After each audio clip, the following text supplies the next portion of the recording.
tugiye mu makuru katureba umugabo witwa Medvedev avuyeyo ndakubwiza ukuri asa n'ubashije kumena umuceri agaragaza neza ibiri gukorwa cyane cyane ku bijyanye n'iyi ntambara ya Ukraine.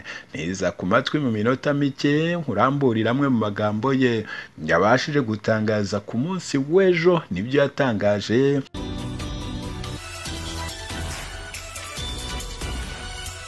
Ndagusuhuje nanone nguhaye ikaze kuri Rwanda Paparazzi TV Nevere Frank nkuko bisanzwe ikaze kuri mwese abo tugiye kuba turi kumwe namwe muri aya makuru ndetse tugakomezanya kugeza tuyasoje. Nizere ko mwese mwamaze kuhagera ndetse mukaba mufite neza aho hafi inyakiramajwi zanyu. Aho byaba ari byiza cyane niba mwamaze kuzifata ndetse mukaba mwiteguye ko tujyana 5 kuri 5 dukandire kuri subscribe niba wemeranya natwe yuko turi abambere ndetse tukanikurikira ku makuru. Nkubwira nti niba wihakana ujye ucishamo ijisho urebe ku binyamakuru bitandukanye kuri televiziyo zitandukanye uzasanga ntawe udukurikira. Ibyo ntabwo ari ukwirata ni ukuvuga ibihari. Niyo mpamvu tukubwira duti dusharingire benshi bamenye igicumbi cy'amakuru aho abarizwa. Turihuse kandi turibuze no gutinda. Tugiye mu makuru katureba umugabo witwa Medvedev avuyeyo ndakubwiza ukuri asa n'ubashije kumena umuceri agaragaza neza ibiri gukorwa cyane cyane ku bijyanye n'iyi ntambara ya Ukraine.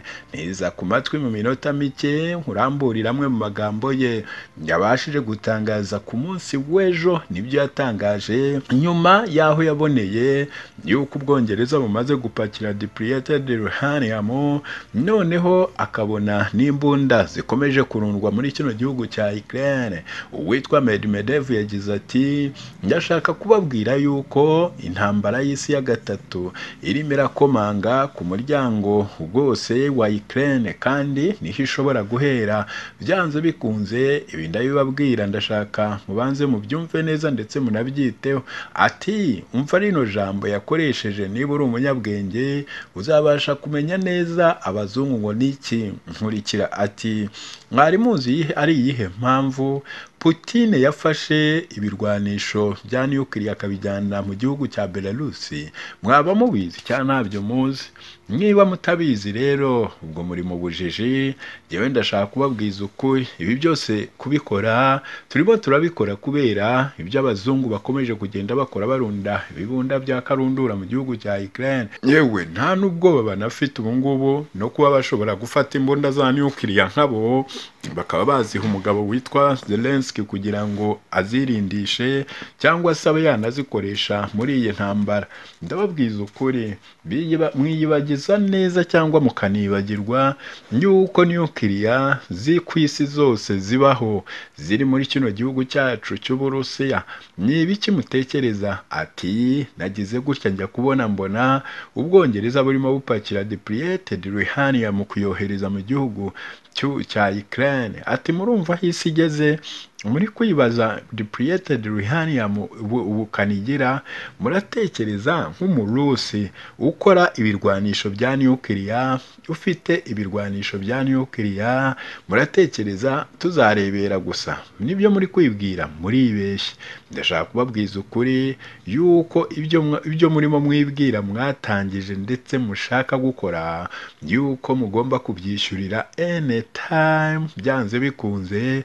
Ndababwiza ukuri intambara ya gatatu irimo irakomanga kandi irahera mu gihugu cya Ukraine ihita ikomereza n'ahandi. Uyu ni Medvedev wahoze ari perezida w'Uburusiya utajya ugira umwanya utajya ugira feri mu kanwa ke ibimujemo ahita akubitaho nta bintu by'imikino.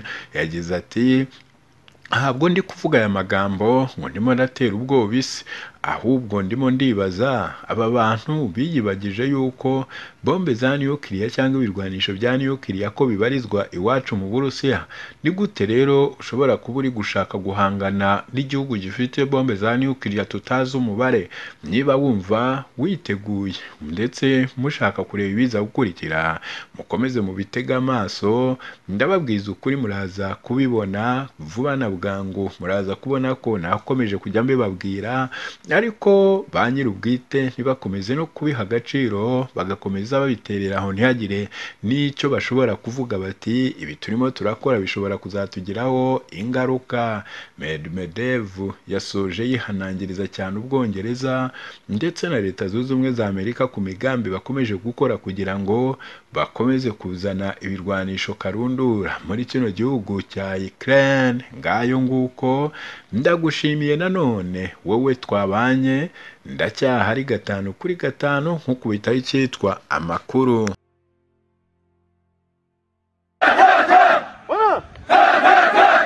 Les forces armées de la République démocratique du Congo ne cessent de monter en puissance, surtout dans son volet formation et entraînement. C'est dans cette optique que les commandants de la 3e zone de défense, le lieutenant-général Mbangu Machita Marcel, a effectué une visite d'inspection et de commandement au centre d'entraînement lieutenant-général Baouma Akisangani ce mercredi 5 avril 2023 pour évaluer l'état d'avancement des entraînements militaires assurés par les instructeurs kenyans. Reçu à son arrivée par les commandants groupement des écoles et centres d'instruction, le général de brigade Bertin Putela et les commandants des écoles d'infanterie du Kenya, le général de brigade Kimpia John, les commandants 3e zone de défense, a présidé une parade militaire de 8h30 à 10h. Il a appelé les militaires à la discipline qui devra caractériser ceux-ci, partant du recrutement jusqu'à la retraite, mais aussi être assidus à la formation. Boteli Soussou, Zali, lieutenant-général Mbangu Machita Marcel.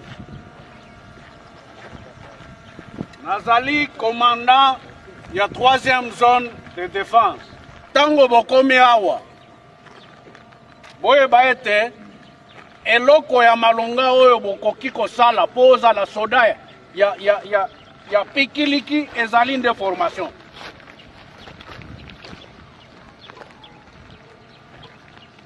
Tozoyokana ezali nde formation. Na tango bazomema yo na terrain kuna pona koyekola eloko kosala lokola soda landela matei. Olingi bozwa experience mususu ya bandeko na biso bauti musika pona koya kosalisa biso. Esengeli bino bozala exemplaire.